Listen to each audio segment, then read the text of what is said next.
Bonjour à tous, merci de nous retrouver pour ce nouvel hebdo. Cette émission se tourne cette semaine du côté de Charmes sur le site de la Trane, l'usine qui ouvre ses portes au public à l'occasion de ses 50 ans. On en parle tout de suite.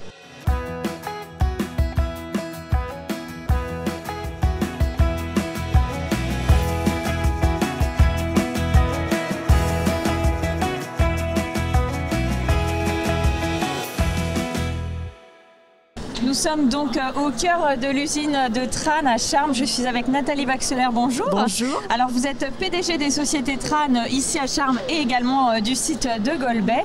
Alors je rappelle que Trane c'est l'un des leaders mondiaux dans la conception de systèmes de chauffage, ventilation et climatisation, c'est ça? C'est cela même, oui, effectivement, et également de pompes à chaleur maintenant. D'accord. Alors c'est à destination des industriels, hein, si Alors, je dis pas de principalement, oui, des industriels, pas des particuliers, parce que nous fabriquons des machines qui sont au-delà de 350 kW, donc qui ne sont pas adaptées aux habitations individuelles. Mais effectivement, nous travaillons énormément avec l'industrie, l'hôtellerie-restauration, l'agroalimentaire, en France, notamment dans la viticulture, mais pas que. Et nous sommes aujourd'hui aussi fortement implantés pour tout ce qui concerne les data centers. D'accord. Oui, parce que c'est des gros sites à refroidir. Voilà, ça représente une part d'activité importante. Exactement. Alors nous faisons... On pense souvent à nous en tant que...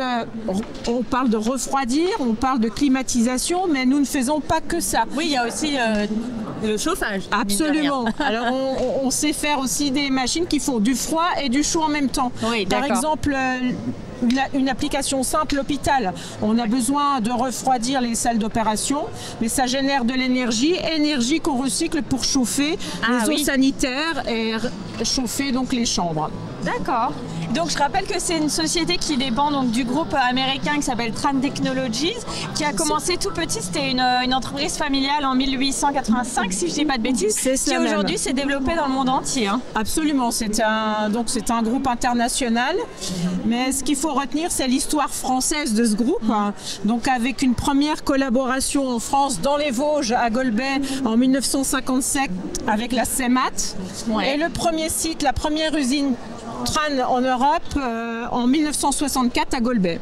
D'accord. Et donc là, on fête les 50 ans de la Trane, alors de la Trane de Charmes, oui, c'est ça? Absolument, parce qu'effectivement, à Golbey, il a été nécessaire à un moment de s'agrandir. Donc, on a recherché un site vosgien. Et finalement, c'est le site de Charmes qui a été choisi en 1974. Donc, la deuxième usine a ouvert à Charmes, ici dans les Vosges. Donc, là, aujourd'hui, portes ouvertes pour célébrer ça. L'idée, c'est quoi? C'est de montrer un peu l'envers du décor aux familles, aux proches. Absolument, parce que souvent, on parle de la Trane. Tout le monde connaît la Trane, mais parfois on ne sait pas exactement ce qu'on peut fabriquer chez Trane.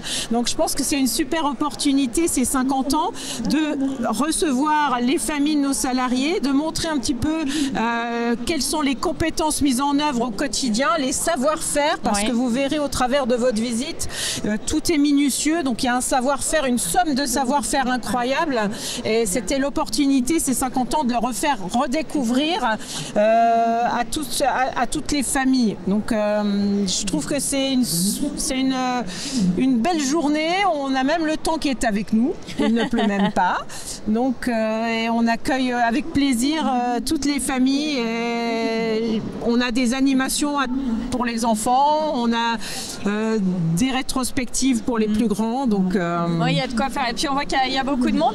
Rappelez-nous un petit peu combien de salariés. C'est quand même un acteur économique local important. Hein, effectivement. Donc sur les deux sites vosgiens, nous avons aujourd'hui près de 700 salariés. D'accord, ouais, donc des femmes et des hommes qui au quotidien travaillent ensemble et contribuent au succès de nos produits. Parce qu'aujourd'hui on peut parler de succès. On a su innover sur beaucoup d'éléments, que ce soit le réfrigérant ou la consommation énergétique de nos produits. Et ce qui est tombé à point nommé compte tenu des restrictions et des besoins de décarbonation. Bien sûr. Donc vous avez pu voir effectivement en arrivant la cheminée verte, on a décarboné aujourd'hui le chauffage de l'usine de Charmes. Donc c'est un élément extrêmement important. Et puis c'est l'objet aussi l'objet même des produits que vous fabriquez en fait, cette politique. Absolument, on va aider, on sait, on a les outils pour aider à décarboner les chauffages au niveau des industriels. On offre des solutions qui vont permettre de consommer beaucoup moins d'énergie. Ouais. Donc ça c'est un atout important pour nos sites. J'en profite pour rappeler qu'il y a également un volet de formation au sein même de la TRAN qu'on appelle la TRAN Academy. Alors on m'a expliqué que c'était une formation de niche, mais malgré tout une formation qui est importante. Alors effectivement, on a depuis 1973 un centre de formation à Golbey, la TRAN Academy, qui est devenue cette année The Academy, et qui a comme vocation de former tous les vendeurs, les techniciens, parce que TRAN, on vend des machines, mais on les entretient. Et donc, il faut absolument que tout le monde soit à la pointe des nouvelles technologies et des solutions qu'on peut offrir à nos clients. Parce qu'on vend un produit, mais on sait aussi faire évoluer le produit dans le temps pour permettre aux clients de vraiment toujours être à la pointe du progrès et des technologies. Ça, c'est important. Très bien. Merci Nathalie Baxter d'avoir répondu à nos questions. On regarde tout de suite un reportage tiré de nos archives puisqu'on parle de système de chauffage, de climatisation. Je vous propose de revoir une société vosgienne qui fabrique des pompes à chaleur. On regarde tout de suite et on se retrouve juste après.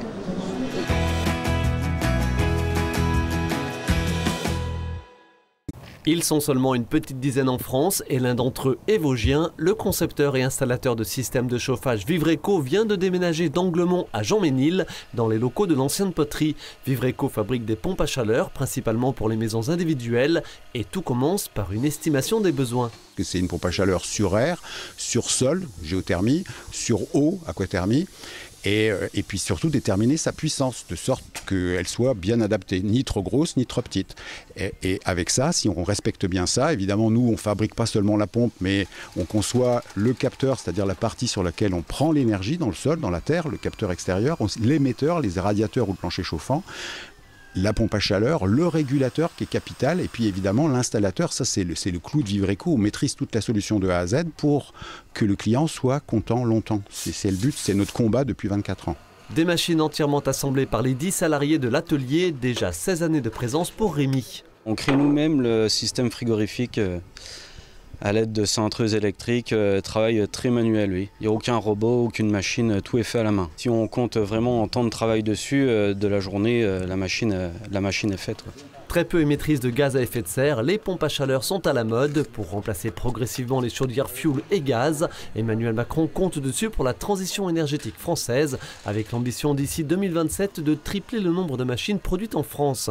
Celles-ci sont vertueuses jusque dans leurs entrailles. Vivreco a récemment remplacé le gaz frigorigène par du propane, un gaz vert trituré ici par un compresseur à variation de vitesse. C'est technique, mais ça bat en brèche certaines polémiques sur la consommation électrique et la performance des pompes à chaleur. Quand il fait 10 degrés dehors, on a besoin de très peu de puissance. Par contre, on a besoin de beaucoup de puissance quand il fait moins 15. Et bien là, le compresseur, il fonctionne à sa vitesse maximale. Donc c'est vraiment une très belle solution pour la pompe à chaleur aérothermique que de faire de la vitesse variable. Vivreco, c'est 75 salariés, dont une cinquantaine dans les Vosges et 6 agences couvrant un grand quart nord-est de la France. Après une certaine euphorie post-Covid, le marché s'est tendu avec des ventes aujourd'hui en baisse de 30%. Mais Franck Triboulot demeure confiant, d'où ce récent déménagement et un développement sur les autres régions en passant par des installateurs indépendants. On fait aujourd'hui 400 pompes à chaleur ici à Jean-Ménil. On s'est donné quand même pas mal d'espace. On a franchement assez facile de doubler la production. Donc après, on va voir, en fonction des marchés qu'on va pouvoir trouver. Mais si en 2024, on s'est allé chercher 100 ou 200 pompes à chaleur vendues de cette façon, ça serait super. Ça nous fait une croissance importante sur l'atelier. Encore une fois, on sait faire augmenter assez facilement.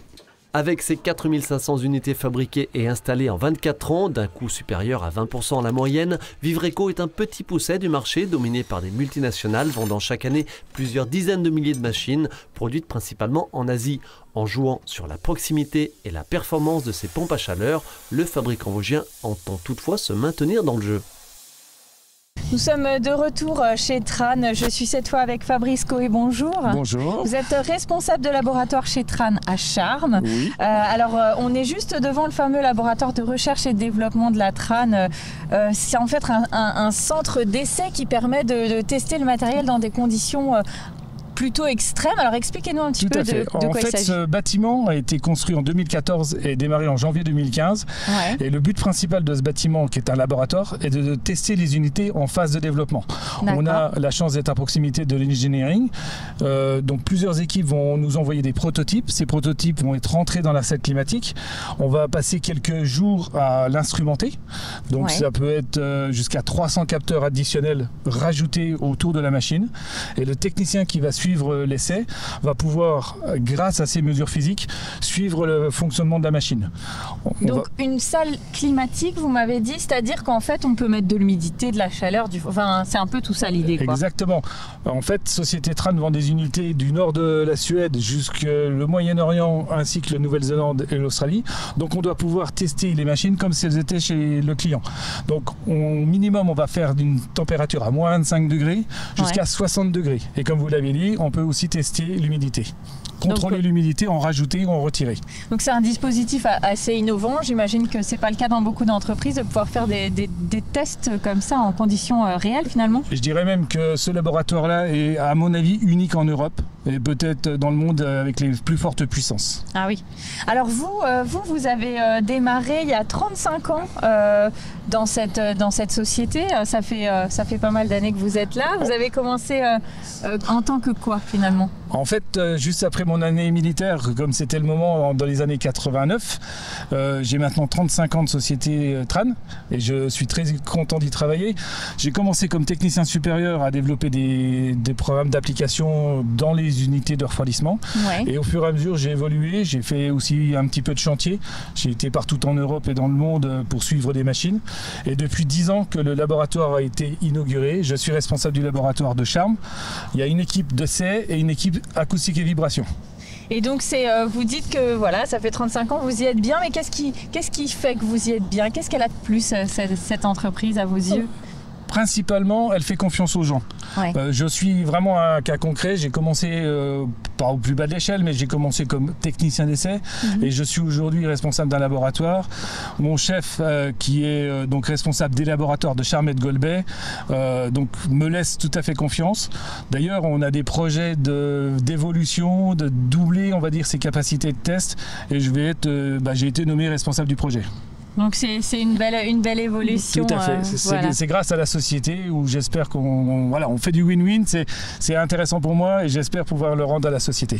Très bien. Merci beaucoup Fabrice d'avoir répondu à nos questions. On regarde tout de suite un deuxième reportage tiré de nos archives puisqu'on parle de laboratoire. Je vous propose de passer dans un autre laboratoire, un laboratoire de recherche cette fois-ci. Du côté de l'ENSTIP, certains ne savaient peut-être pas qu'il y en avait un. On regarde et on se retrouve juste après.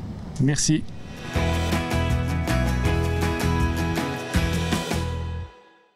On connaît plutôt bien le campus Fibre à Épinal avec l'ENSTIB, l'École nationale supérieure des technologies et industries du bois. Ce que l'on sait moins, c'est que ce campus abrite également des laboratoires de recherche de l'Institut Jean Lamour, géré par l'Université de Lorraine et le CNRS, le Centre national de la recherche scientifique.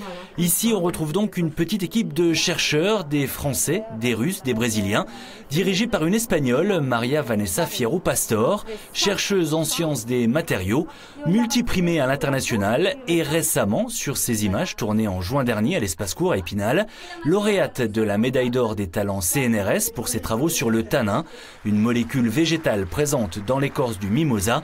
Le tanin qui, une fois transformé en mousse, en gel, en poudre et ensuite carbonisé, peut devenir par exemple un excellent isolant dans le secteur du bâtiment, mais ça peut être aussi une alternative aux métaux rares utilisés notamment dans la technologie des voitures hybrides. Actuellement, les électrodes des piles à combustible sont platines supportées sur carbone.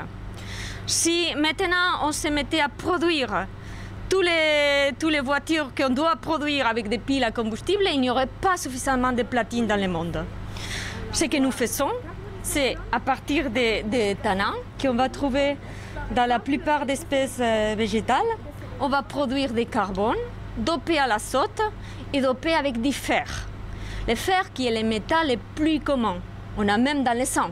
Plus facile à produire donc, sans doute moins cher avec le temps, avec également moins d'impact sur l'environnement. Autant de critères qui guident l'équipe de Vanessa Fierro depuis 12 ans dans ses laboratoires spinaliens. L'idée maîtresse étant de trouver des alternatives vertes aux matériaux commerciaux d'origine pétrochimique. C'est sûr que travailler à partir des produits qui viennent de la pétrochimie, pour l'instant, c'est moins cher. Parce que c'est une production qui se fait depuis 100 ans, donc bien établie, on connaît bien. Maintenant, changer d'une raffinerie basse pétrole à une bio-raffinerie, ça va être une autre chose. Mais c'est possible. C'est possible en effet, ces recherches le prouvent, mais encore faut-il réussir à se faire entendre dans une société depuis longtemps dépendante de la pétrochimie. On ne peut pas continuer sur une économie basée sur le pétrole. On a d'autres sources d'énergie, on a d'autres sources de matériaux et voilà, il faut être responsable. En attendant que ce message soit compris de tous, les recherches se poursuivent ici sur la dépollution, la production et le stockage d'énergie, la protection des ondes électromagnétiques avec plusieurs brevets déjà déposés pour des applications qui nous accompagneront peut-être demain. Le seul bémol, c'est que la recherche coûte cher. Pour continuer à avancer, ces laboratoires à Épinal ont besoin de 3 à 400 000 € chaque année.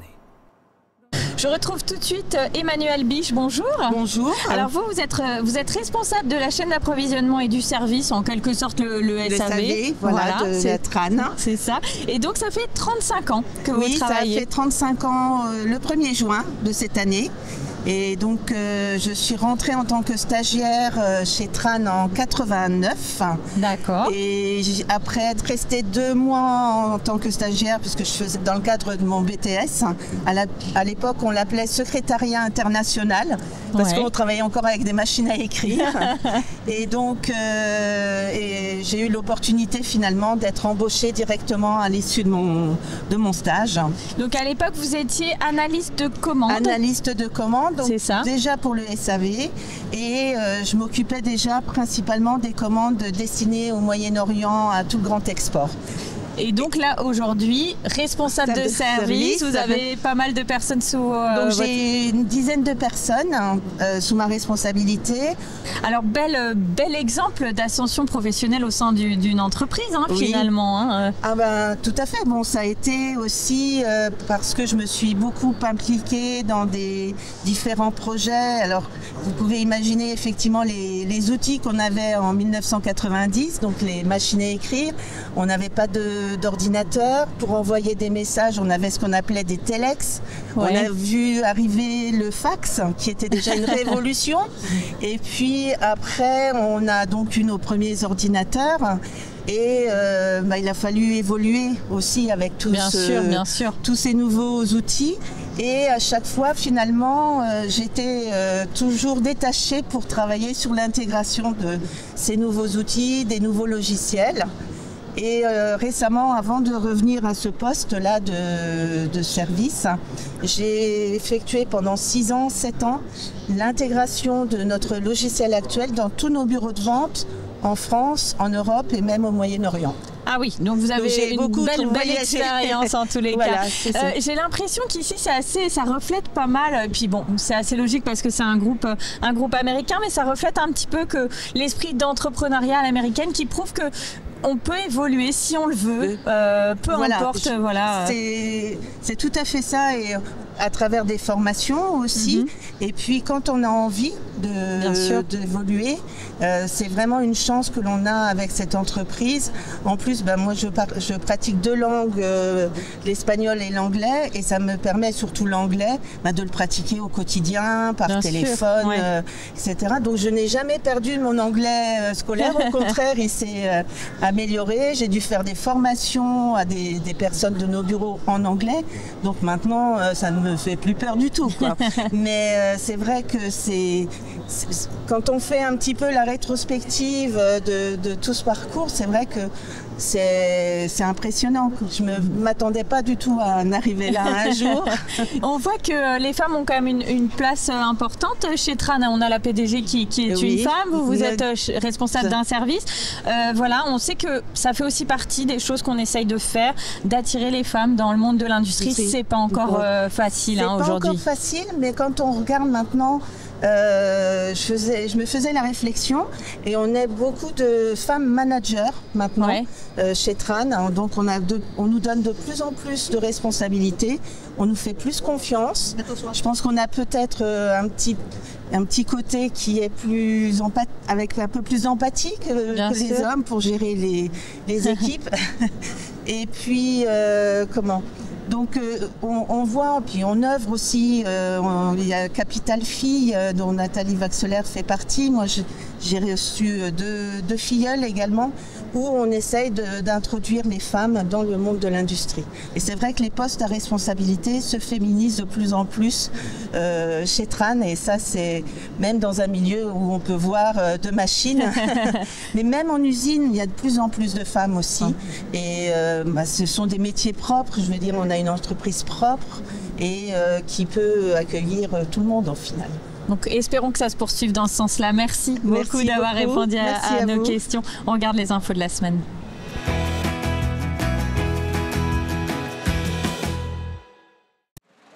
C'est l'aboutissement de plus d'un an de travaux commencés en septembre 2023. La nouvelle rue David et Maigret, baptisée Maille, terme qui désigne une large voie plantée d'arbres, était inaugurée mercredi en début de soirée. Baptisée en référence à l'industrie de tissage David et Maigret implantée à Épinal à partir de 1873. La voie comporte aussi désormais des espaces de détente et de jeux. Elle s'inscrit dans le cadre du nouveau projet de renouvellement urbain porté par la municipalité et a pour but d'améliorer la qualité de vie et la mixité sociale de ce quartier qui est le plus pauvre d'Épinal en termes de revenus médians. Ici, l'aménagement aura coûté 2,5 millions d'euros, financé à 80% par 7 acteurs, parmi lesquels l'État, la région et la communauté d'agglomération d'Épinal notamment. Les 20% restants sont à la charge de la ville. Ce n'est pas la fraîcheur qui leur a fait peur, ce sont les participants de la 16e édition de la Roue des Forts, une manifestation sportive organisée par le Rotary Club d'Épinal pour la 16e fois et dont les bénéfices seront réinvestis en actions caritatives. Au programme, 5 parcours de 20 à 75 km au départ de Sanchet avec, et c'était une nouveauté cette année, un parcours gravel. Le tout axé sur la découverte du patrimoine historique de la dizaine de forts de la place fortifiée d'Épinal et de ses alentours, comme ici sur ces images en contrebas de Renouvois. En tout, 600 personnes auront répondu à l'appel sur les circuits de gravel, de tout terrain ou encore sur celui spécialement dédié au VTT à assistance électrique. Elle ne ressemble pas vraiment à son homologue allemande et pourtant elle se déroule au même moment mais à la sauce spinalienne. La brasserie La Fouillotte organisait le week-end dernier la première édition de son Oktoberfest, l'Octofou. Au programme, dégustation de bière avec modération bien sûr, mais aussi de nombreuses animations pour les 400 personnes qui se sont succédées sur 2 jours, comme le samedi soir ce concert du groupe Procop dans le style du rock folk à l'anglaise. Un événement à l'occasion des 8 ans de cette brasserie spinalienne installée au sein de l'ancienne usine Bragard dans le quartier du Champ du Pain, dont une nouvelle édition est déjà envisagée, même heure, même endroit, l'an prochain.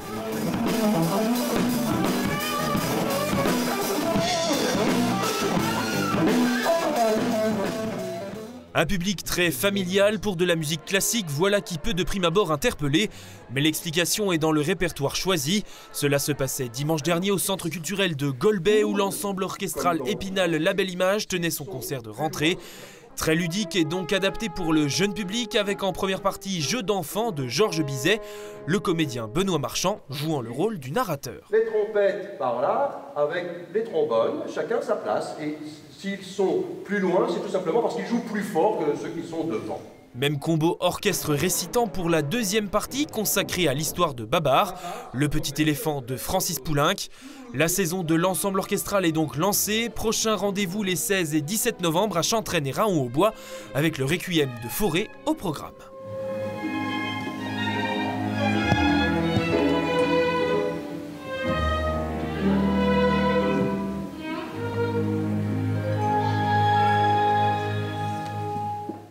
Et voilà, l'hebdo est terminé. J'espère que cette émission vous a plu, que vous en avez appris davantage sur cette usine qui fête donc ses 50 ans. On se retrouve nous la semaine prochaine. À très bientôt.